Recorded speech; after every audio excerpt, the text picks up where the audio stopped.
Okay, su'aasha kale aan weydiina waxay tahay maxaad ku xulatay xaajigaaga marka aad qaadanayso go'aanka guurka? waxaan ku xushay number 1 waa jaceylkan horta wuxuu ahaa jaceyl iska shactare maaragtay iska funny iska qosol ahay marka labada qof markay xiriir leeyihiin waa iska dareemi kartaa waa la isdagaalaa macnaha marba marka ka dambaysa la isdagaala hadana la heshiiyo jaceylku oo si kubcaya. Assalaamu calaykum wa salaam dhamaan asxaabta ku xidhan YouTube channel-kayga waxaan ku soconaa wadadii aan ku gaari lahayn 800 oo kun oo subscribe waxaa la weydiin doonaa 10 su'aalood oo xasaasi ah qaabka aan kaga jawaabi doono ila daawada waxa ay weydiin doonto walaashay Najma Suudi. Waxay tahay maxaa kugu dhaliyay inaad fanka soo gasho? Wallahi waxa igu dhaliyay fanka hobbigaygu ahaa maaragtay waan jeclaa fanka in oo maaragtay aan badanaana markii aan guriga iska joogo waxa qaadi jiray heesaha aad ku jeclaa marka xoogaa markii oo kasto codkayga iska fiicnaadana waxaan jeclaystay inaan fanka ku beero. Su'aasha kale aan weydiina waxay tahay waa kuma saaxiibkaaga dhabta ah dhanka fanka? Wallahi saaxiibkayga dhabta oo fanka ah waa saaxiibkay marna xaajigayga Cabdifataax Yare. Okay, su'aasha kale aan weydiina waxay tahay heesahaaga ma jirtaa hees saameyn gaar ku leh adi ahaan? Wallahi hees waxaa jirto oo saameyn gaar ah ii leh aan isla qaadnay anay Cabdifataax Yare. Thank you macaan badan la heestaas aan ugu jeclahay heesaha. Okay, su'aasha kale aan weydiina waxay tahay hadii lagu dhaho bilada shactirnimada sanadka qof guddoonsiye yaa guddoonsin lahayd? bilada shactirada sanadka qof guddoonsiye hadii lagu dhaho yaa guddoonsin lahayd? Wala ana horta waxaa aad iiga qoslisay Ilaahay naxariistay kulli waa dhintay ajakis waxaa ku soo xigay walaalkay baabajay aad iiga qosliyo ma fahmaysaa asaa guddoonsin lahaa. Okay, su'aasha kale aan weydiina waxay tahay aan rabnaa inaad si dhab ah uga jawaabto muqsoo maray rafaad jacayl sidees ugu baxday caqabadaas? Wallahi ma ima soo marin sababtoo ah qof iska aad macnaha inkastoo xiriir fiican leh hadana qaybtis adkeyntan darisnahay. عاني شحلن عاني في طقسنا خلاص سوحنا دي جاواجي فاب لوبي هاي اوكي سؤال كلا اقويدينا waxay tahay maxaad ku xulatay xaajigaaga marka aad qaadanayso go'aanka guurka?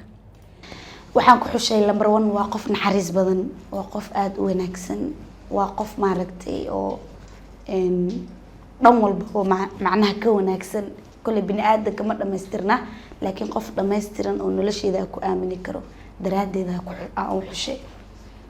Su'aasha kale ku weydiina waxay tahay inta aad aareysay aroosyada ma jirta aroos inta lagu la heshiiyay hadana lacag lagaaga boodi? ma jirto waa ay qaanin dadka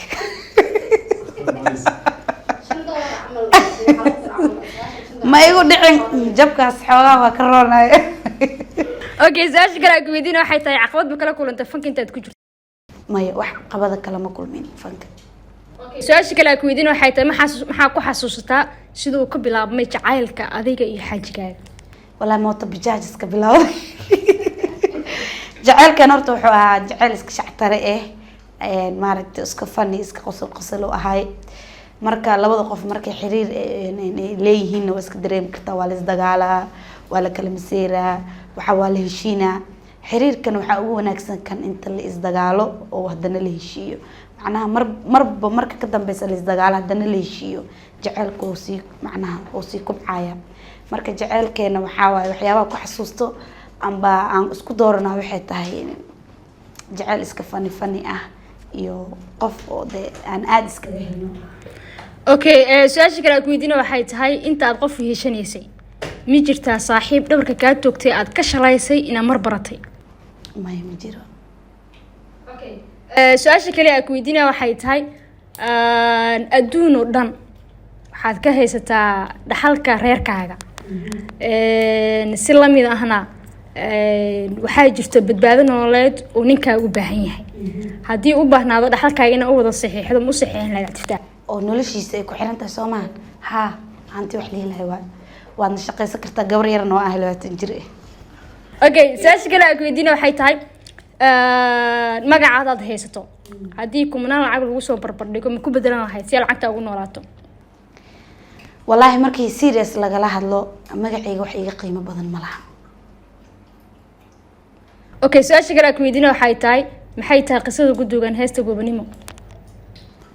wallahi heesaha waxay ka hadlaan wixii markaas jira iyo wixii macnaha gobonimo ma tiri mise geesinimo. gobonimo waxaa waaye kolley hees oo ula jeeda ma aha, waxay ka turjumaysaa wacyiga markaas jiro. haddana sida wada ognahayba gabdhaha waxay jecel yihiin heesaha jalaska ah oo maaragtay oo macnaha oo qofka isfaaninayo oo adiga laisku kala kicinayo jeceliin. marka topiga waxaan ka sameynay wacyiga markaas jiro ahaana ugu sameynay.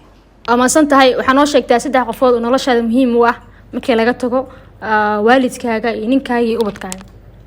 3 qof oo muhiim ah markii laga tago ninkaaga iyo cunugaaga iyo waalidkaaga yaa noloshaada muhiim u ah markii familygaaga laga bixiyo. wala 3 qofood kamid ah noo sheeg 3 kamid ah oo kamid ah oo walaalahay familkayga wixii dhan ku jirin. walahi aniga kolley wax maanta ii gaara oo aan isdhahay muhiim ay ku yihiin ma jiro. wiil aqwaantay ag joogta ida muhiim ii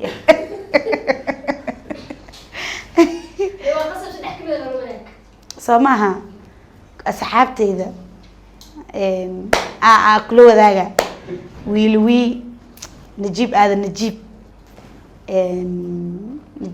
najiib iyo asxaabteyda kale 2 qof aa sheegay caadi ma ku filno hadaba saacad saddex ganaha li surana. okay zaas kala guudina waxay tahay maxaa diiday shaadiina koox ku biirto. weligay ma jeclaysan inaan koox ku biiro, weligay budo gool u tumanan ahay gool istaaga ka jeclahay kooxda. okay halkan fariin ugu dir qof aad jecesha.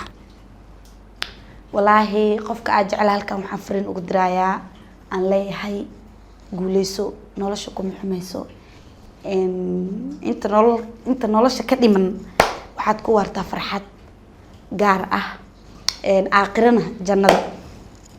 okay su'aasha kale aan ku weydiinaa waxay tahay haddii lagu siiyo fiiso wadanka aad rabtid lagu dhaho kusoo dalxiis wadankee dooran lahayd inaad ku noolaato ama maalmo joogto.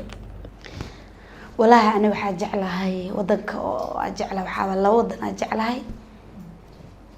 mareykanka dhihi lahaa asxaabteedu badan meesha jinwilimaanka ay hor saacadnaan model af moosyaasha mareykan Ohio maalamse Washington aan jaw ku dhihi lahaa. Minneapolis bismillah Minneapolis caawa adi xamarweyni Minneapolis caawa meel oo xara jiire ay ku weydiina waxay tahay shaadiya dabeecad ahaan ma qof kulul oo maseer badana mise qof degan. wallaahi qof iska deganaan ahay aniga oo caadi iska laakiin markii de qof dhan oo damiir laha tahay waa maseerisa macnaha qof oo adigu isku dhex jira qof degan oo miskiin iska haddana kulul macnaha qofan qaladka iyo waxyaabaha qaar qaadanaynin macnaha ma dulmi badni laakiin dulmi fiila ahay fahmaysa aqoon. ma santahay haddii shaadiya ku casuumo laakiin dooqaaga ka siinin maxaa jeclaan lahayd miiska kugu casuumina soo dhigo. soor iyo xalule organiga ahayno waa santahay shaadiyo noo soo xiriir barnaamijka. ما شاء الله هذا وماتنتين أصحاب هدي أد كهشين أما السؤالها أو جواب السقروح بدن واحد يقولوا ذاكتن كومنتيجا هذا وماتنتين شرفي كرامه نجم الصودي هذا وماتنتهاي وحكا صاحي كو ما حياة دعوة أفرق بتلي دعوة نص باي باي.